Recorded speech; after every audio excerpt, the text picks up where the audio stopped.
श्री गणेशाय नमः। वागर्थाविव सम्पृक्तौ वागर्थप्रतिपत्तये जगतः पितरौ वन्दे पार्वती परमेश्वरौ।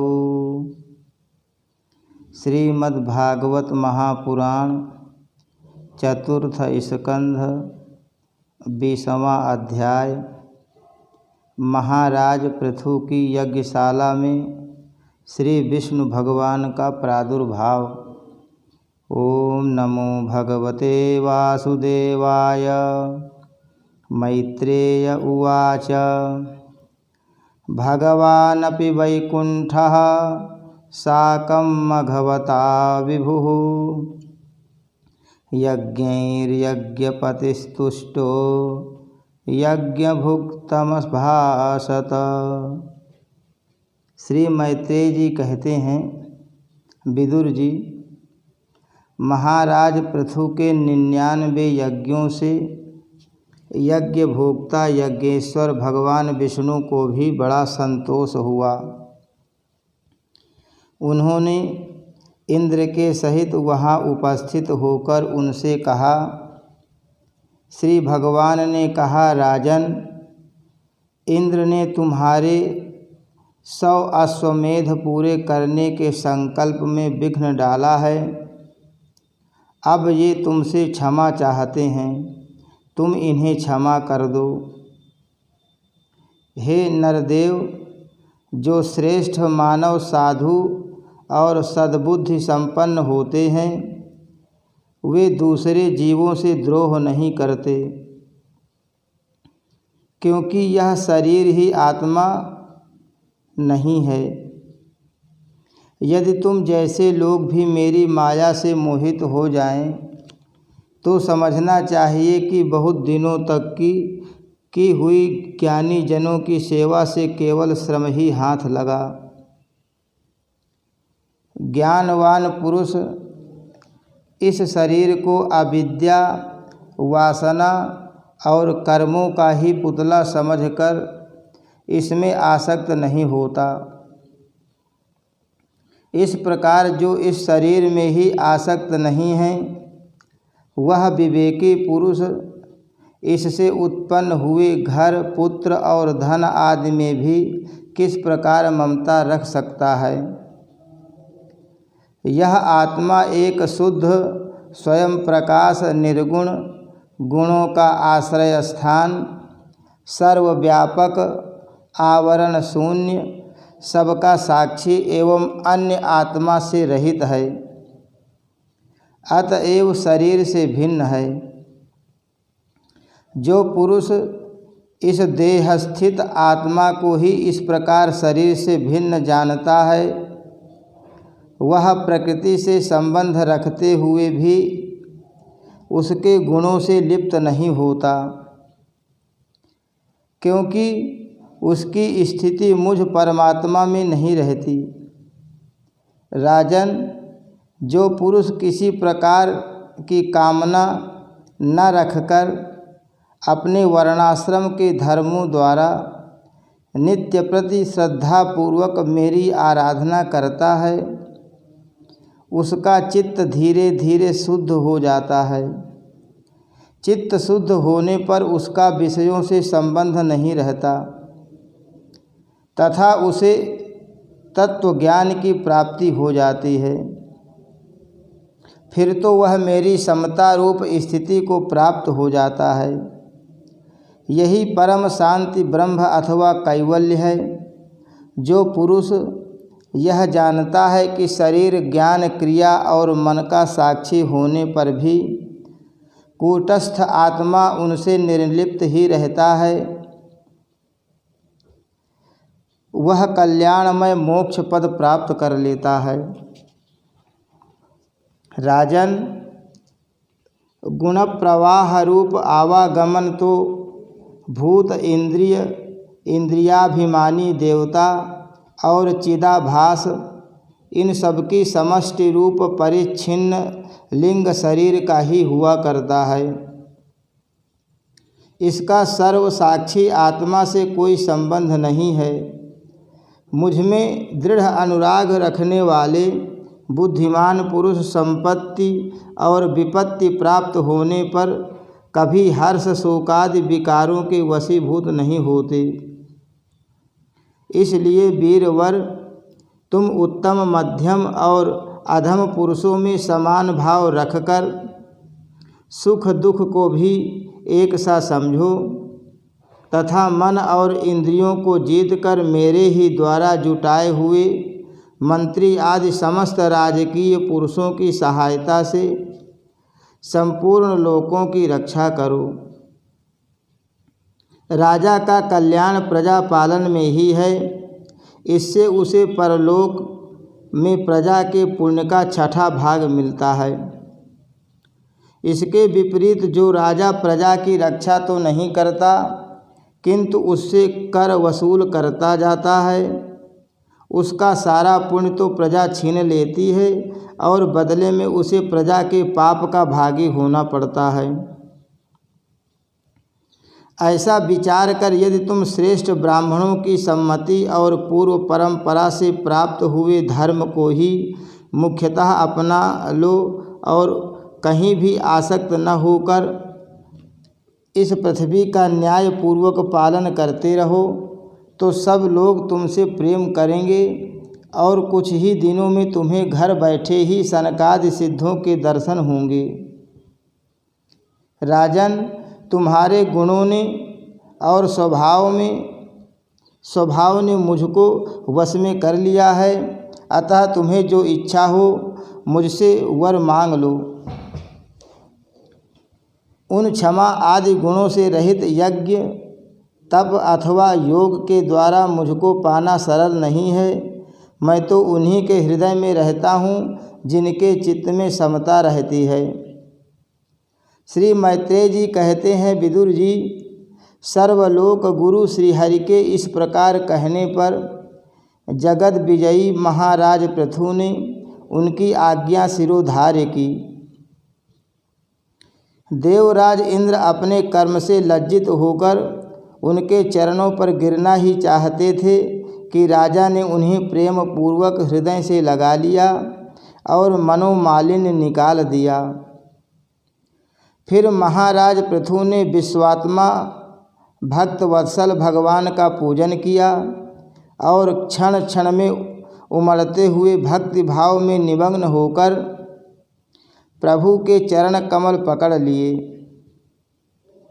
श्री हरि वहाँ से जाना चाहते थे किंतु पृथु के प्रति जो उनका वात्सल्य भाव था उसने उन्हें रोक लिया। वे अपने कमल दल के समान नेत्रों से उनकी ओर देखते ही रह गए, वहाँ से जा नहीं सके। आदिराज महाराज पृथु भी नेत्रों में जल भर आने के कारण न तो भगवान का दर्शन ही कर सके और न तो कंठ गदगद हो जाने से कुछ बोल ही सके।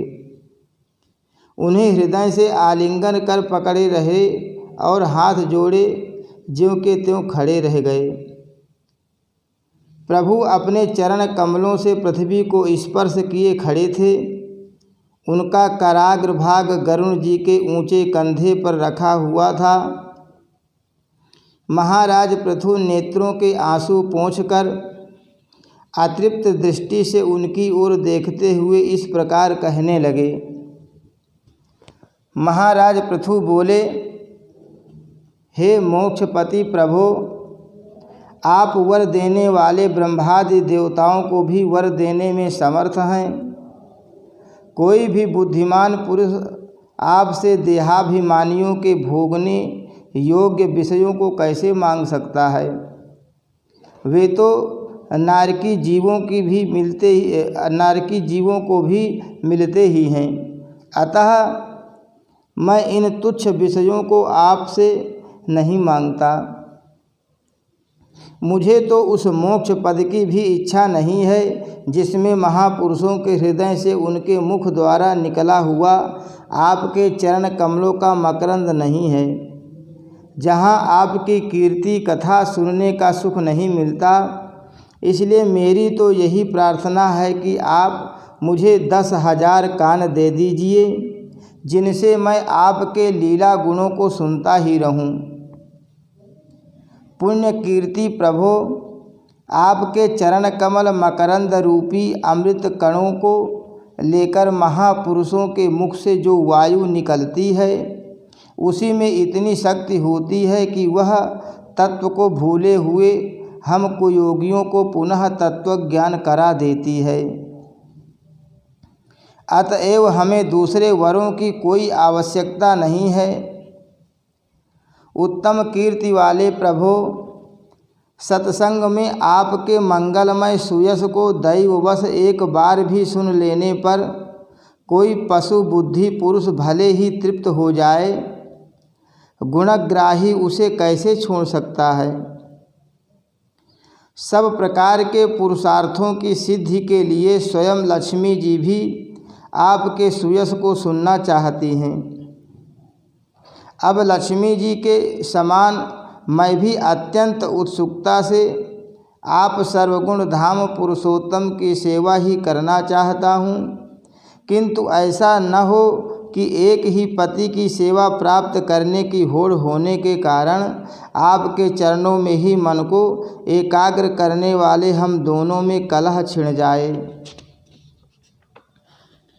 जगदीश्वर जगत जननी लक्ष्मी जी के हृदय में मेरे प्रति विरोध भाव होने की संभावना तो है ही, क्योंकि जिस आपके सेवा कार्य में उनका अनुराग है उसी के लिए मैं भी लालायित हूँ। किंतु आप दीनों पर दया करते हैं, उनके तुच्छ कर्मों को भी बहुत करके मानते हैं। इसलिए मुझे आशा है कि हमारे झगड़े में भी आप मेरा ही पक्ष लेंगे। आप तो अपने स्वरूप में ही रमण करते हैं, आपको भला लक्ष्मी जी से भी क्या लेना है। इसी से निष्काम महात्मा ज्ञान हो जाने के बाद भी आपका भजन करते हैं। आप में माया के कार्य अहंकारादि का सर्वथा अभाव है। हे भगवान, मुझे तो आपके चरण कमलों का निरंतर चिंतन करने के सिवा सत्पुरुषों का कोई और प्रयोजन ही नहीं जान पड़ता। मैं भी बिना किसी इच्छा के आपका भजन करता हूँ। आपने जो मुझसे कहा कि वर मांग, सो आपकी इस वाणी को तो मैं संसार को मोह में डालने वाली ही मानता हूँ। यही क्या, आपकी वेद रूपा वाणी ने भी तो जगत को बांध रखा है। यदि उस वेदवाणी रूप रस्सी से लोग बंधे न होते तो वे मोहवश सकाम कर्म क्यों करते।